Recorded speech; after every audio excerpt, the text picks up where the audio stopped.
විවිධ මානයන්නේ චරිතවලට පණපවමින් වේදිකාවත් ටෙලිතිරයත් සිනමාවත් වර්ණවත් කරමින් වසර ගණනාවක්ම කලාවේ රැඳමින් තම දක්ෂතා පෙන්වන ඇය මේ දිනවල ප්‍රේක්ෂක නෙතට හමුවන්නේ ස්වර්ණවාහිනී නාලිකාවේ විකාශය වන පිරිමි ළමයි ටෙලි නිර්මාණයේ අකුරණ හාමිනේගේ චරිතයනේ. ඉතින් ප්‍රවීණ රංගන ශිල්පිනී නයනා හෙට්ටිආරච්චි ඇය ගැන පුවත්පතකට කියලා තිබ්බේ මෙන්න මේ විදියට.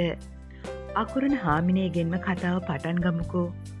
පිරිමි ළමයි ටෙලි නිර්මාණයේ පිටපත රචනා කරන සද්දා මංගල සූරිය බණ්ඩාර මහත්මයාගේ චේතනී විජේතුංග මහත්මියගේ නාට්‍ය අධ්‍යක්ෂක ජයප්‍රකාශ් ශිවගුරුනාഥන් මහත්තයාගේ ආරාධනාවක් විදියට තමයි මට අකුරණ හාමිනේගේ චරිතය කරන්න ලැබෙන්නේ. මං ඒ ආරාධනාව ඉතාම සතුටින් බාරගත්තා. මොකද මීට පෙරත් ඒ පිටපත් රචකයා සහ අධ්‍යක්ෂකතුමා එක්ක මම වැඩ කරලා තියෙනවා. ඉතින් එයාගේ නිර්මාණ ගැන පැහැදීමක් තිබුණ නිසා මම මේ නිර්මාණයට සම්බන්ධ වෙන්න හිතුවා. අද වෙනකොට මට ගොඩාක් සතුටුයි ඒ නිර්මාණයට දායක වෙන්න අවස්ථාව ලැබීම ගැන. වලව් පැලැන්තිය නියෝජනය කරන තරමක් වලව් මාන්නෙන් ඉන්නේ චරිතය ගැන ඔබේ අදහස. පිරිමි ළමයි ටෙලි නිර්මාණය ඇතුලේ වලව්වේ හාමු මහත්තයා නිහඬ නිවුණු චරිතයක්. ඒත් අකුරණ හාමිනේගේ චරිතය ඊට හාත්පසින්ම වෙනස්. විවාහය සමග තම හිස මත කඩා පැටුණු වලව්වේ නම්බුවත් එම පරම්පරාවේ නම්බුවත් රැක ගැනීම වෙනුවෙන් වැඩිපුරම පෙනී සිටින්නේ ඇය. වලව් පැලැන්තියේ මිනිස්සු සාමාන්‍ය මිනිස්සු එක්ක ගැටෙන ප්‍රමාණය සහ ගනුදෙනු කරන අවස්ථා හරිම අඩුයි. එතනදී පුරුෂ පාර්ශවය පිටත සමාජයට නිරාවරණය වුණත් කාන්තාවන් විවෘත වෙන්නේ හරිම කලාතුරකින්. ඒ වගේම තමයි ඒ අයට සමාජ පන්තිය ඇතුලේ තියෙන බැමියෙක්ගේ අවස්ථාව ලැබෙන්නේ නැහැ. ඒ නිසාම ඒ අය යම් පීඩනයක ඉන්නව වෙන්නත් පුළුවන්.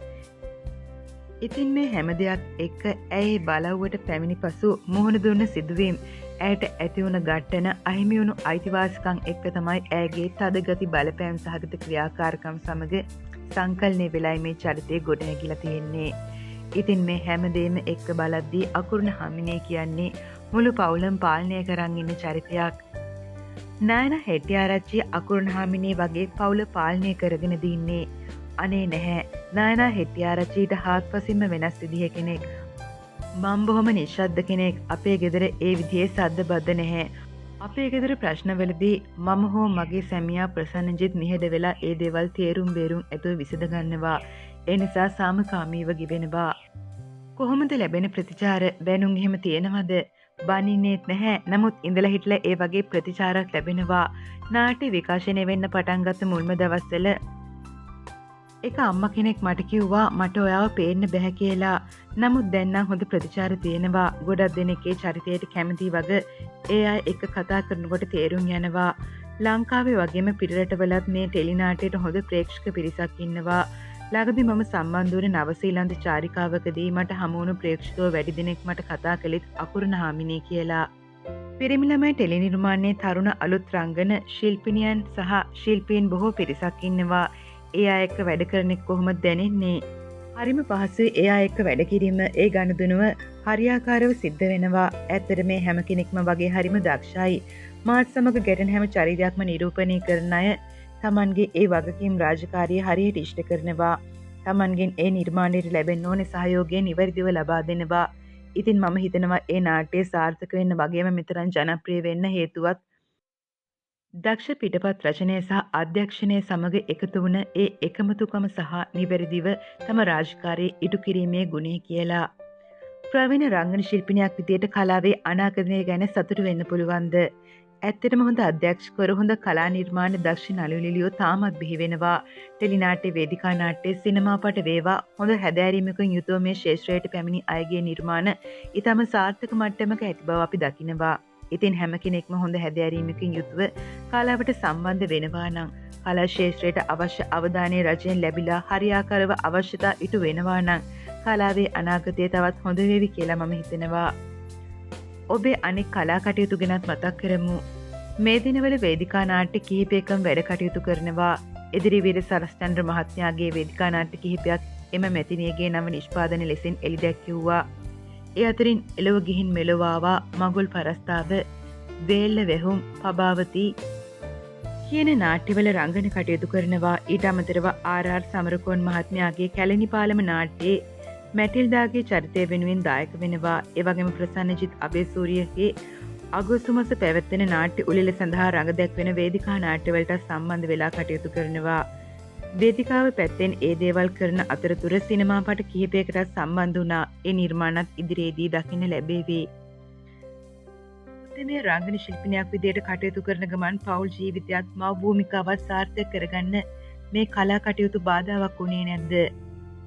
මම මොන දේ කරත් පළවෙනි තැන දෙන්නේ මගේ පවුලට, මගේ දරුවෝ දෙන්නට සහ පවුලේ අනිකුත් වැඩ කටයුතු වලට. ඒ නිසා ඒ හැම දෙයකටම වෙලාව වෙන් කරගෙන තමයි කලා කටයුතු කරන්නේ. වෘත්තීයමය කිව්වත් මම ඒක හැල්මේ නිර්මාණ පසුපස යන කෙනෙක් නෙවෙයි. මට ගොඩක් නිර්මාණවලට සම්බන්ධ වෙන්න ඕනි කියලා අදහසක් නැහැ. ඒ නිසා තෝරා ගැනීමකින් පසුව තමයි නිර්මාණ බාරගන්නේ. හරවත් නිර්මාණයක් නම් එම නිර්මාණයේ පිටපත් රචකයා හෝ අධ්‍යක්ෂකවරයා ගැන අවබෝධයක් තියෙනවා නම් තමයි මම ඕන්හා නිර්මාණවලට දායක වෙන්නේ.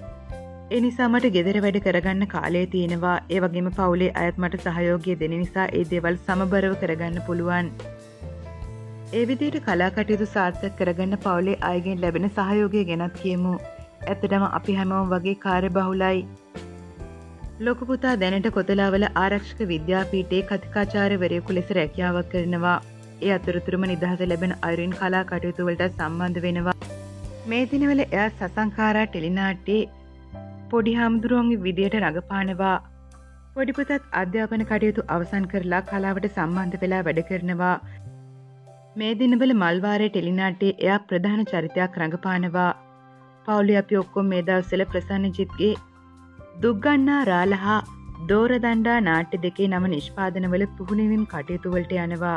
ඉතින් ඒ විදිහට වැඩ රාජකාරී අධික වුණත් කාලේ හදාගෙන අනෙක් අයට සහයෝගය ලබා දෙනවා. මොනවද කලාවේ අලුත් බලාපොරොත්තු?